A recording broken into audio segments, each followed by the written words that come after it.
तो भाई उत्तर प्रदेश अधीनस्थ सेवा चयन आयोग लखनऊ में आपके लिए वैकेंसी निकल के आई है, यानी कि यूपी ट्रिपल एससी में आपके लिए वैकेंसी निकल के आई है।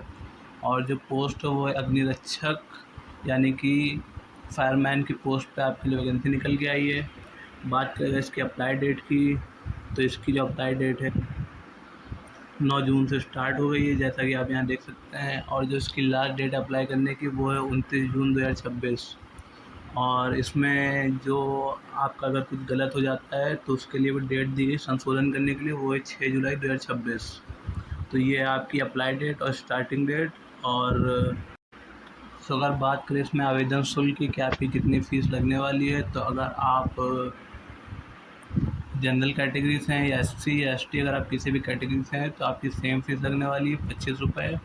और जो इसमें ऑनलाइन चार्जेस लगने वाले हैं वो भी हैं 25 रुपये, यानी कि टोटल आपकी 50 रुपये फ़ीस लगने वाली है, जैसा कि यहाँ पे दिया हुआ है। तो इसमें कोई भी अलग अलग फ़ीस नहीं है, सारी कैटेगरीज़ के लिए सेम फ़ीस है। तो बात करें अगर पोस्ट की कि किस विभाग में आपके लिए ये वैकेंसी आई हुई हैं, तो ये सचिवालय प्रशासन विभाग, ये दोनों ही वैकेंसी आपकी सचिवालय प्रशासन विभाग में ही आई हैं, जिसमें कि एक का पद नाम है विधान भवन रक्षक और एक में आपका नाम है विधान भवन अग्निरक्षक। तो बात करें इसमें अगर सैलरी की, तो इसमें आपकी टोटल जो स्टार्टिंग सैलरी है वो 21,700। तो ये आपकी स्टार्टिंग सैलरी विदाउट अलाउंस। तो जैसे इसमें अलाउंस ऐड हो जाएंगे तो ये आपकी 30,000 प्लस सैलरी आएगी, जो कि आपकी फर्स्ट मंथ से ही आने लगेगी।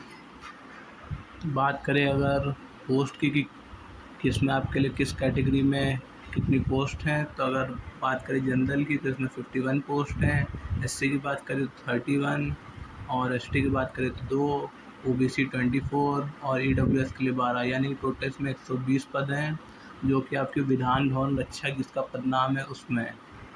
और इसी में जो दूसरी पोस्ट है अगर बात करें उसकी, तो इसमें आपकी जो दूसरी पोस्ट है वो है विधान भवन अग्निरक्षक। इसमें भी आपकी लेवल 3 पे आपकी सैलरी आएगी, जो कि स्टार्टिंग सैलरी 21,700 है। इसमें भी आपकी सैलरी 30,000 प्लस जाएगी विद अलाउंसेस। इसमें आपकी जो के लिए पोस्ट है वो है 26 और जो एससी के लिए वो है 9, एसटी के लिए 1 और ओबीसी के लिए 9 और ईडब्ल्यूएस के लिए 5। इसमें टोटल आपकी 50 पोस्ट हैं, यानी कि अगर देखा जाए तो टोटल आपकी दोनों पोस्ट मिला के दोनों विभाग की 170 पोस्ट हैं, जिस पे आपके लिए वैकेंसी निकल के आई हुई है। तो अगर बात करें इसमें एज की, तो अगर आपकी मिनिमम एज 18 साल है तो आप इस फॉर्म के लिए अप्लाई कर सकते हैं। और इसमें जो मैक्सिमम एज है वो है 40 साल जनरल वालों के लिए, लेकिन जो एससी वाले हैं उनके लिए 5 साल का एज की छूट है और ओबीसी वालों के लिए 3 साल की छूट है। क्लियर?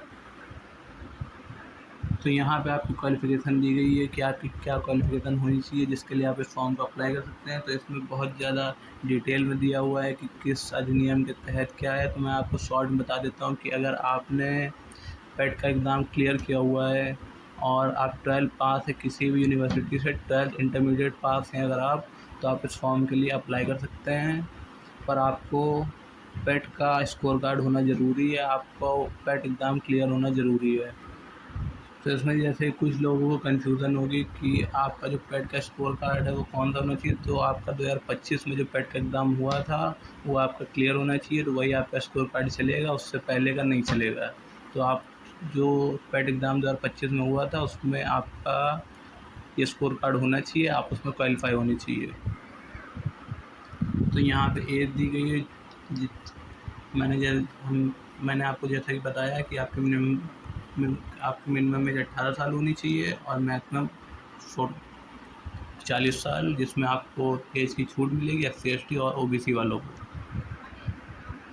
तो इसमें आपका फिज़िकल भी होगा, क्योंकि ये फायरमैन की पोस्ट है तो इसमें हाइट चेस्ट मांगेंगे, तो इसलिए ये दिया गया हुआ आपका फ़िज़िकल का विवरण पूरा। तो इसमें अगर बात करें मेल की, दोनों ही पोस्ट के लिए, चाहे वो विधान भवन रक्षक हो या फिर विधान भवन अग्निरक्षक हो, दोनों के लिए ही जो इनकी फ़िज़िकल रिक्वायरमेंट है वो सेम है। तो बात करें अगर मेल की, तो इसमें अगर आप जनरल, ओबीसी या फिर एससी से हैं तो आपकी हाइट 168 सेंटीमीटर होनी चाहिए। अगर आप एसटी कैटेगरी से आते हैं तो अगर आपकी हाइट 160 सेंटीमीटर भी है तो भी आप इसमें क्वालिफ़ाई कर जाते हैं। और बात करें अगर चेस्ट की, तो उसमें भी सेम है। अगर आप जनरल, ओबीसी या एससी कैटेगरी से आते हैं तो उसमें आपका जो चेस्ट है वो मिनिमम वो 79 सेंटीमीटर होना चाहिए, और जो चेस्ट फुलाने के बाद 84 सेंटीमीटर होना चाहिए। मतलब जब आप स्ट्रेट अगर आप एकदम रिलैक्स मोड में खड़े हैं तो आपका चेस्ट 79 सेंटीमीटर होना चाहिए, और आपको 5 सेंटीमीटर चेस्ट फुलाना ही पड़ेगा, उससे कम नहीं। तो अगर आप 5 सेंटीमीटर फुलाते हैं तो उसके बाद आपका चेस्ट 84 सेंटीमीटर आना चाहिए, तभी आप इनकी फ़िज़िकल रिक्वायरमेंट को कंप्लीट करते हैं।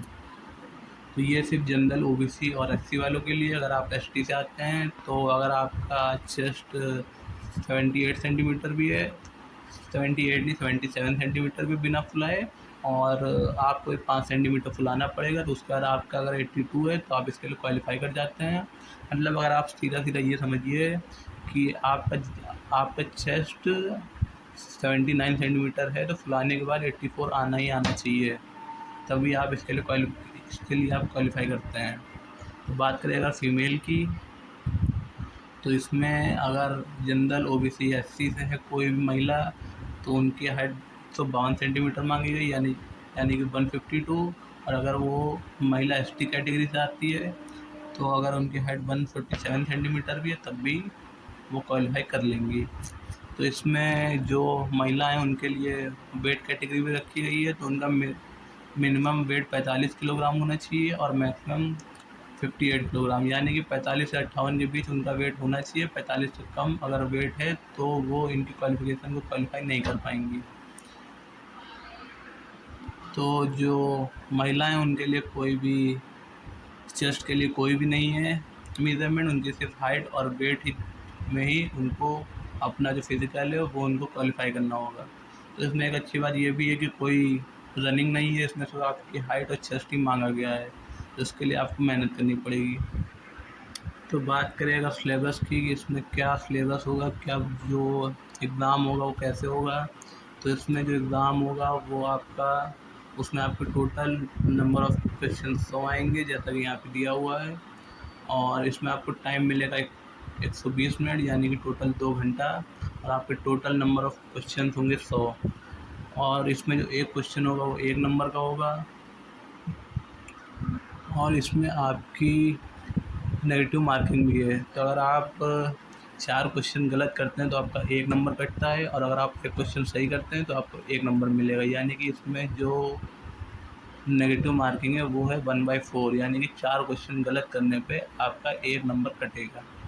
तो ये दिया हुआ है आपका सिलेबस, जो कि पार्ट 1 में है हिस्ट्री, ज्योग्राफी, इकोनॉमिक, और पार्ट 2 में इसमें कंप्यूटर होगा, उससे रिलेटेड क्वेश्चन आएंगे, और जो पार्ट 3 है उसमें आपका यूपी से ही जनरल इन्फॉर्मेशन आएगी कि उनके इतिहास में क्या हुआ यूपी में, ऐसे करके। तो इसमें पूरा सिलेबस भी दिया गया है डिटेल में, मैं वो आपको दिखाता हूँ।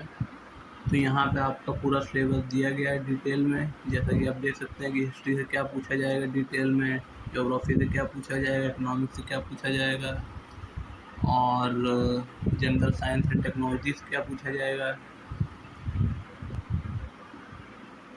और ये जो पार्ट 2 है यानी कि जो कंप्यूटर क्वेश्चन है उसमें आपको क्या पूछा जाएगा, hardware and software, input and output, internet. तो ऐसे करके इसका जो ऑफिशियल नोटिफिकेशन है उसमें पूरा डिटेल सिलेबस दिया गया है। तो आप जब भी तैयारी करें तो एक बार ये सिलेबस देख लें, उसी के हिसाब से आप अपनी प्रिपरेशन करें। तो भाई आज के लिए इतना ही। तो मैंने इसमें जो भी डिटेल थी वो सारी बता दी है। तो अगर इसके अलावा भी आपके कोई क्वेश्चन है तो आप मुझसे पूछ सकते हैं, और जो भी लोग इसके लिए तैयारी कर रहे हैं उनके लिए ऑल द बेस्ट।